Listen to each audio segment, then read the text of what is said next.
Oh, excellent. Motion. Yeah, look out. And back. Right, well, welcome everyone. Now this is what turns out to be our first official committee meeting for the Assets Infrastructure Committee for this term. Our previously scheduled meeting was cancelled with no items on the agenda. Today we've only got one item, so it should be relatively quick anyway. So thank you for everyone attending, staff in the room and members of the public. And anyone who watches online later on, recorded, we published on the Council's website and YouTube page. I would like to say that Tony Avery is to my left, but at the moment Brent Pearce's filling in Tony until he arrives. The other people at the table we've got myself, Chair of the Committee, Gavin Bartlett. We've got the Deputy Mayor, Clifton Smith, and Councillor Stephen Brent. Councillor Tucker is away, he's an apology. And Councillor Bell, who's on the committee, here today. To my right, we've got the Mayor sitting in, and we've got Councillor Gladding also at the table today. And we've got our Democracy Services, the guys in the Georgia at the table. So with that, we'll get underway. I've said the meeting's being recorded. Have we got any apologies? We'll put down Cody. We heard from QLDC. Down as absent. Yeah. Right. Any declarations of conflicts of interest? None from either. No matters lying on the table. This is our first meeting for Millennium. We've got no. Oh, actually, we do have a public forum speaker here, don't we? Yes. So we've got Murray Gifford. I think that's you, Murray. Yeah. You're speaking to us on behalf of the Bremen Bay Catchment Group. Treatment of stormwater. So I'd like to invite you to the table here, and you have 3 minutes to speak. We'll be a little bit shorter than that today, since we've been sitting around for a bit of time anyway. So you take it away, and if there's any time today, we might have some questions for you as well. Oh, well, thank you for this opportunity to speak to the Infrastructure and Assets Group. I wish to raise concerns that many in our communities share, the ongoing practice of directing stormwater straight to our lakes and rivers without any form of treatment. This approach might have been acceptable decades ago, but we no longer fit for the districts that's growing as quickly as ours and whose identity depends on clean, fresh, healthy water. Back in October 24, Queenstown Lakes were presented with a stormwater report undertaken by E3 Scientific relating to the quality of stormwater discharged into the rivers and lakes around both Wakatipu and Wanaka. The report states that this was a year one report and that the study was to be for 2 years. And the report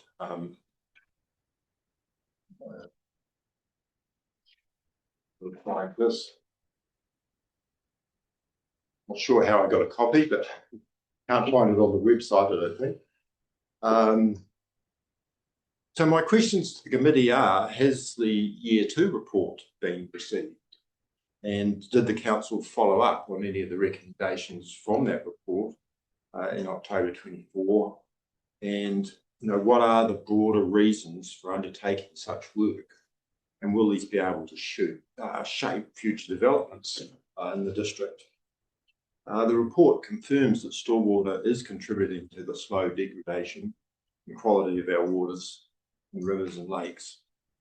Stormwater isn't just rain, it carries hydrocarbons from roads, tyre particles, heavy metals like zinc and copper, sediment, nutrients, and fecal bacteria. It all builds up on hard surfaces during dry spells and gets flushed into the lake in the first few minutes and hours of a rain event.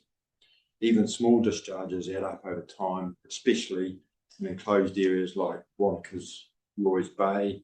The water movement's limited, with the Codrona River, which has limited flows. There's political pressure in this region to grow, to build more houses, to develop more land. And I'm aware of 3 such developments here in Wanaka. Intensive housing below Mount Iron, on the Pawea Wanaka roundabout, intensive housing adjacent to the BP fuel station, and subdivisions growing out here in the south of Wanaka. With all this, there's pressure to have smaller sections, more intensive development. With this will come more tarmac, more roofs, greater concentrations of stormwater to be dealt with by developers and the council. This leads me to some more questions. Has the QLDC got sufficient processes in place to direct how these developments will treat the urban stormwater? Will the stormwater be just sent to the boundary for ratepayers to pick up the costs of their disposal? And will it all end up in the Cadrona River untreated? So those are my questions to the council. Finally, could the QLDC do more to inform the community about how these developments will impact their future works program and provide the infrastructure, the roads that will service them, the new water and sewer infrastructure that's a necessity for the developments, and put some emphasis on treating the stormwater at source and not just the status quo of piping it to the nearest river or lake. Thanking you for this opportunity to provide my views, and I'm hopeful I may get some response to the questions. Anyone got any questions? Yeah, I've often thought about we've looked into different interventions at Bremner Bay and Stone Street and things like that. And one of the problems we've encountered is it takes quite a lot of land to have a wetland solution or something like that, and they don't appear to have enough space in some of those places. But you talked a bit about the Cadrona River, and that's one that I've sort of thought about quite a bit, because it's the one place we do have land. There's quite a lot of land down by the Cadrona River, and so have you thought about how that could be used to have some sort of wetland intervention? I've always sort of thought down behind Wastebusters you could have a staged wetland that would actually probably improve the amenity in that area. It would it used to be sort of intervene stormwater from probably half of Wanaka, and there might be room to do that there. Yeah, look, I haven't really thought directly about the Cadrona, but I am aware that the council. Well, I don't really understand how council and developers work in terms of how stormwater ends up the way it does. I suspect it ends up the way it does because consultants look at the rules and the developer says, well, we want to do it as cheaply as possible, live within the rules and do it this way. But I'm aware that here in Wanaka, Peninsula Bay has quite a green space that was put in. Koromiko Park they'd made quite a lot of effort. And the other day I was riding out here on the south of Wanaka, and there's a big catchment pond being put in there behind a lot of the houses. So there's some work being done. Yeah. I'm also aware that there was there's a big catchment pond at the back of North Lake, but the overflow from that appears to go down a gully into the river, and in heavy rain events, there's a lot of silt goes down to the river. So I think your observations are right that, and you take the Peninsula Bay example, is that it's hard to convince a developer these days to use that much land, because, and it's large grass swales over an extended period of it's a nice solution, well, part of a solution, and as you say, the imperative to sort of do more to more intensification seems to fight against that. I think your observations are good. Thank you very much. If I haven't seen that report, so I'll have a look for that and be interested to read it. Okay. Thank you very much. Thank you. Thank you. Just to go back, I missed a step. We needed to move that we accepted Councillor Tipple's apology. So I'll move that. Grant will second it. All in favour? Against? Carried. Thank you. And we've now got our GM, so we'll do a quick picture for you personnel. Welcome. Apologies for Ladies. You can blame the road. You can blame the roads, but that'd be your fault too. Yeah, that's right. Yeah. apologies. Right, so the next thing is to confirm the agenda. I'll move that the agenda be confirmed as it is in the papers. Second it. Thank you. All in favour? Carried. And that brings us to item 1, which is parking approvals for minor improvements program. The report author is Lee Mutton, Project Manager Roading. Lee and Hugo will be presenting the report. So thank you for coming to the team. The purpose of the report is to recommend new parking restrictions in the cul-de-sac of Cantor Street to support the physical works of the Norfolk for the minor improvements program. So I'll look to hand over to you to present your report. Yeah, morning. Everyone had a look at the report. Any questions? Only that I'd note that we've got 2 subject matter experts on Glenorchy in the room, and I suggested suspending standing orders to Allow them to their ask report. questions. Probably the most appropriate thing. Because they know more about Glenorchy than I do. I have one question, maybe before the others, was just trying to understand what level of consultation and feedback that was gained from the community around all this. I'd be quite interested to know what happened and what the feedback was. Yeah, specifically in regards to Cantor Street, I know that the community association has spoken to the residents on that street, and they're agreement that it's suitable to be closed off. And then in terms of scoping the minor improvements program, I think Hugo is probably the best person to speak to the whole progression of the project and the changes. Yeah, origin of all of these ideas and projects were sort of flushed out of the Norfolk Community Association.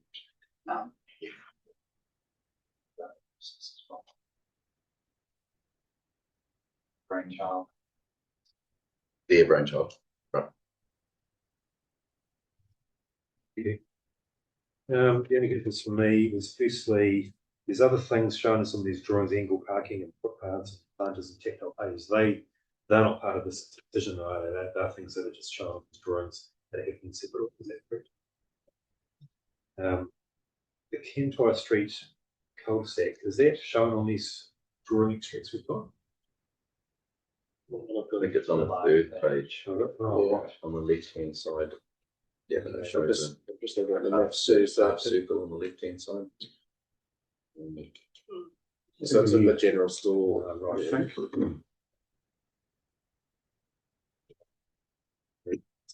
Yeah. Hold on. So yes, I see. So it's coming from the other direction, isn't it? Rather than off.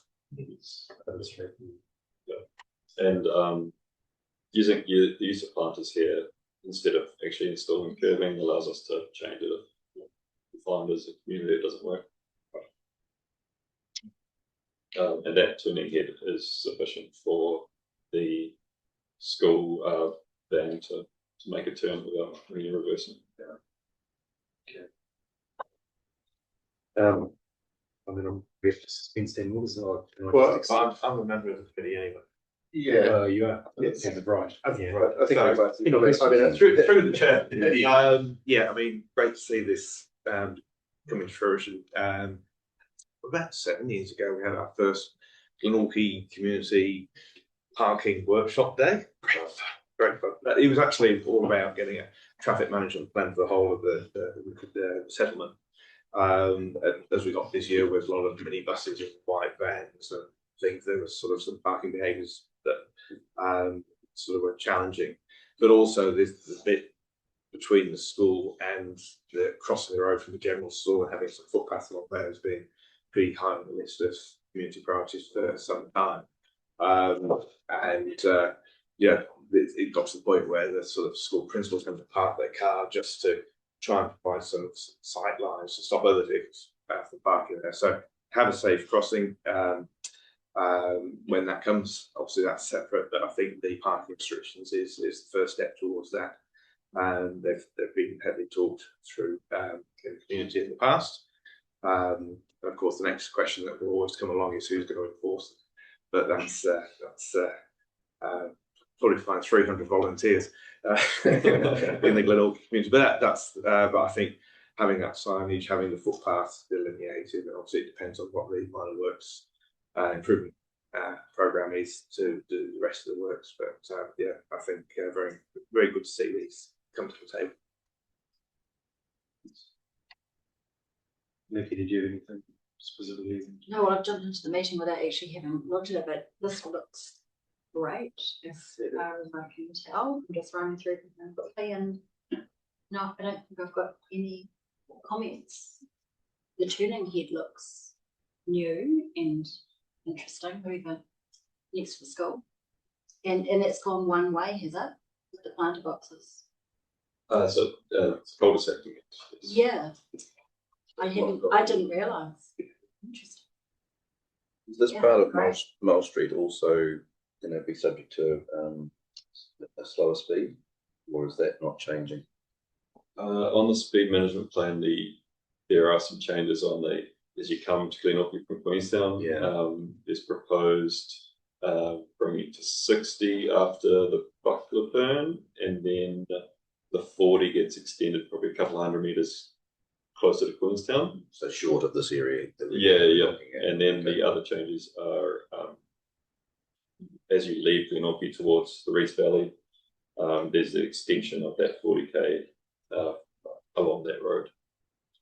Those are separate again, aren't they? Yes. Speed. Yes, I think that consultation's closed. Yeah, well done. The pedestrian crossing on Owen Street, that's not there now. That's a later piece of work as well, is it? Yeah, so this report is around confirming the parking changes, and these changes support the minor improvements program, which will deliver the zebra crossing and the other parking changes. They'll go to tender, and looking at a budget and what the tender prices come in at, there may be some minor changes to this. Do those things, do they need to come to account to a committee meeting, or they just under the delegation with things like this? No, it's under delegation. Yeah, that's fine. Good. Sorry, I shouldn't really ask a question, but just to confirm that the speed bumps, I'm going to call them speed bumps, speed cushions, they're not part of the approval here. They will come for a later approval. I'm just thinking about. They don't come for approval. They just get done. They're delegated. I'm just wondering if since I can ask, because we're in here, just for the noise factor, there's residential properties nearby, and I'm just wondering if they've been talked to about it and if the impact's been considered before we do that. So we have decided that these drawings are a little bit old because we've now updated them. So the proposal now is to raise the crossing itself rather than speed cushions beforehand. There's a zebra crossing in this district. We're trying to make them all raised crossings now. And there are some in the community that might struggle with that being raised and slowing down. It should force cars to reduce to 30 kilometres an hour, which is the safe speed for. Yeah. Can I suggest if that hasn't been run past the Glenorchy Community Association that it is, and so they can sort of seek some feedback, just like that. Yeah, so I have run that past the Glenorchy Community Association. They would like that crossing to be flush, and in that case, from a traffic engineering and safety perspective, it becomes really hard to justify putting in the crossing. It would almost, I'd be inclined not to put it in, rather than have a crossing that's flush. I think you consider that. Bearing in mind also that for a distance either side of the school, there's a speed reduction to 30 k's an hour in like parts of the days. Yeah. Sure. Right. I'd like to welcome Councillor Bell to the table. Apologies. If you've pre-read the paper and you have any questions, you're just in time to ask them. Do you do have any? Otherwise, we're just about to go. I have a motion about the paper, more questions. Right. Well, just some brief comments about make them after that. Yeah, I mean, I always think about how people use the network and how, you know, it would impact them. So I'm not entirely clear how it would impact people using the school, dropping off kids to school and things like that. But yeah, where the main drop off is, presumably the main drop off is in Cantyre Street now, is it? For kids. But look, behaviour will change. I suppose it's just working with the school and the parents to understand that. But I also think about, you know, what would a tourist do? And I'd have to admit, last time I was in Glenorchy, I did the classic drive down Mull Street and across past the jetty, and then you end up in that sort of weird up Lockburn Avenue and stuff. You end up sort of feeling like you're in the wrong place. So there's something functionally weird about that. You know, there needs to be some more, clear. But if you look at how people would go down O'Byrne Street and into Mull Street, and they could come out Argyle and Cole Street without, I don't think Cantyre impacts that so much. In fact, I think it's positive because it sends them where you want to. But I think some more thought needs to be given how that lakefront works, because it doesn't end up in some weird places. Nikki's freaking out there. So one other. Oh, so that's right. So yeah, but I'm happy to take the advice on that. just one other question I've got is around the life education truck. Because I don't know whether that's been taken into account with these changes. That's one. No, just because I know that when I've seen it there before, it has been parked on Cantyre Street in those parking spaces. So outside of this plan, where the turning head is there still parking along the side of the street further up Cantyre Street? We're not making any changes further than that drawing. The answer is yes. There is down to the left of that. This. Okay, no, that's fine, because I mean, they only come once or twice a year, or sometimes every 2 years, but they do need to park somewhere. Sure. Very good. Okay, well, if there's nothing else, we'll move recommendation. So I'll move that the Assets and Infrastructure Committee note the contents of this report and approve the new parking restrictions as set out in attachments A and B. These will come into effect once signs or line markings have been installed. Is the print. All in favour? Right. Against? None. Carried. Well, that brings the business of this meeting to a close. So thank you very much. Yeah. We will be commencing our workshop straight after the conclusion of the meeting. Now, so I'll hear the meeting closed at 10:29 AM. Okay, very good. We'll move to the workshop.